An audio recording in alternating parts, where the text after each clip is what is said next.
Energetika tarmog'i nafaqat iqtisodiyotni harakatlantiruvchi muhim omil, balki kundalik maishiy hayotimizning ajralmas qismiga aylangan. Shu bois respublikamizda yashil iqtisodiyotni joriy etish, ijtimoiy soha obyektlari va aholi turar joylarida energiya samaradorligini oshirish, qayta tiklanuvchi energiya manbalaridan foydalanishni kengaytirish bo'yicha izchil chora-tadbirlar amalga oshirilmoqda. Mavzuni muxbirimiz viloyatimiz misolida davom ettiradi. Surxondaryo viloyatida aholi xonadonlari, korxona va tashkilotlar, shuningdek muassasalarda zamonaviy quyosh panellari va quyosh suv isitgichlarini o'rnatish ishlari jadal sur'atlarda davom etmoqda. Natijada o'tgan davr mobaynida viloyatda 8320 ta ijtimoiy soha obyektlari, tadbirkorlik subyektlari va aholi xonadonlariga umumiy quvvati 110,4 megawatt bo'lgan quyosh panellari o'rnatildi. Bu orqali 298,2 million kilovatt-soat elektr energiyasi ishlab chiqarilyapti.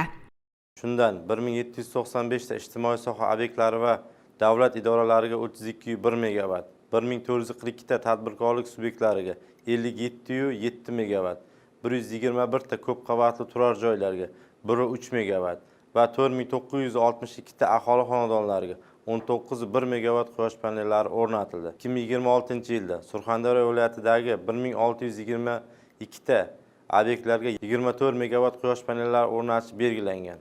Yurtimizda qayta tiklanuvchi energiya manbalaridan foydalanishni rag'batlantirish maqsadida aholiga qator imtiyozlar berilgan. Jumladan, quyosh panellarini o'rnatib, undan foydalanayotgan fuqarolar davlat tomonidan qo'llab-quvvatlanyapti. Shu bilan birga, ushbu qurilmalar orqali ishlab chiqarilgan elektr energiyasini umumiy tarmoqqa sotishdan olingan daromadlarga foyda solig'i 0% stavkada qo'llanilishi ham aholi uchun katta iqtisodiy rag'bat hisoblanadi. Surxondaryo viloyatida o'tgan yillarda 1210 nafar aholi iste'molchilariga viloyat prokuraturasi tashabbusi bilan soliq kodeksining tegishli moddalariga muvofiq mol-mulk solig'i va yer solig'i bo'yicha imtiyozlar berilgan. Quyosh panelini o'rnatgan 1759 ta yuridik iste'molchilar bilan o'z ehtiyojidan ortiqcha ishlab chiqarilgan elektr energiyasini sotish bo'yicha ikki tomonlama shartnomalar imzolanib, hududiy elektr tarmoqlari aksiyadorlik jamiyati tomonidan ushbu iste'molchilarga 10 milliard 750 ming so'm hamda soliq mobil ilovasining quyoshli xonadon xizmati orqali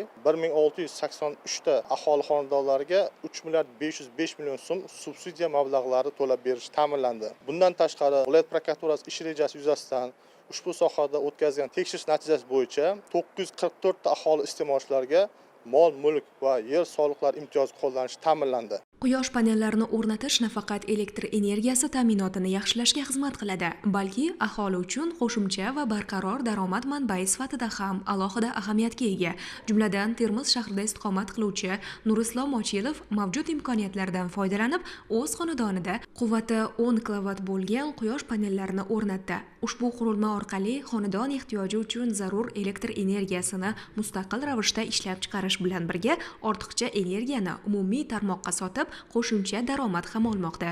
Tashkilotimiz tomonidan menga quyosh panellari o'rnatish uchun foizsiz ssuda mablag'lar ajratildi. Ushbu ssuda mablag'lar hisobidan o'tgan yili sentyabr oyida uy xo'jaligimizga 10 kilovattlik quyosh panellarini o'rnatdim. Buning natijalari bugungi kunda juda ham a'lo darajada bo'lmoqda. Quyosh panellari qayta tiklanuvchi energiya manbai bo'lib, tabiatga zarar yetkazmaydi. Ikkinchidan, quyosh panellari bugungi kunda oilamizda elektr energiyaga bo'lgan xarajati sezilarli darajada kamayib, nolga tushdi. Iste'molimizdan ortiqcha bo'lgan ishlab chiqarilgan elektr energiyasi tarmoq tomonidan sotib olinib, har oyda plastik hisob raqamimizga tashlab berilmoqda. Albatta, elektr energiyasi barqarorligini ta'minlash bo'yicha amalga oshirilayotgan loyihalar, ko'rilayotgan ta'sirchan choralar vohaning iqtisodiy barqarorligi, pirovardida esa aholi farovonligiga xizmat qiladi.